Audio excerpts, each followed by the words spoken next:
ورحمۃ اللہ وبرکاتہ۔ بسم اللہ الرحمن الرحیم۔ سامعین گرامی، حضرت ابو بکر صدیق رضی اللہ تعالی عنہ کی قربانی کا ایک بڑا منظر بڑا عجیب ہے۔ سامعین گرامی، وہ یہ ہے کہ حضرت ابو بکر صدیق رضی اللہ تعالی عنہ حضور صلی اللہ علیہ وسلم کو اس انداز سے دیکھتے ہیں کہ اللہ تبارک و تعالی نے فرمایا، ابو بکر آج تیرے آنکھوں کی بھی میں قیمت لگاتا ہوں۔ تو اللہ تبارک و تعالی نے جب یہ کہا کہ ابو بکر میں تیری آنکھوں کی قیمت لگاتا ہوں، تو کالے نے حضرت ابو بکر صدیق رضی اللہ تعالی عنہ کو ڈس دیا۔ تو حضرت ابو بکر صدیق رضی اللہ تعالی عنہ کے آنکھوں سے آنسو آنا جاری ہو گئے۔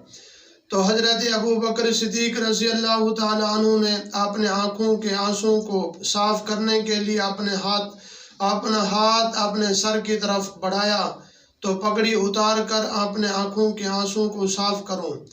تو حضرت ابو بکر صدیق رضی اللہ تعالی عنہ کی پگڑی پہلے سے وہ غار کے سوراخوں پر لگا دی تھی۔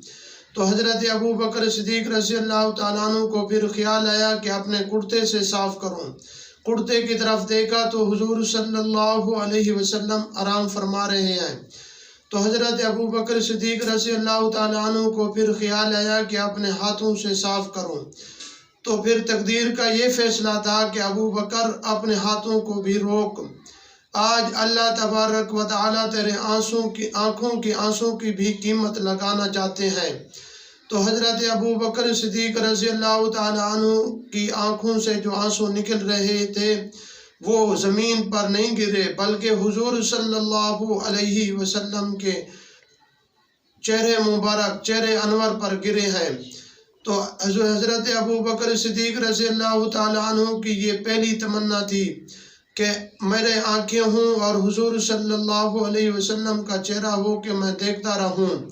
النظر الی وجہ رسول اللہ، تو پہلی یہی تمنا تھی کہ میری آنکھیں ہوں اور حضور صلی اللہ علیہ وسلم کا چہرہ ہو۔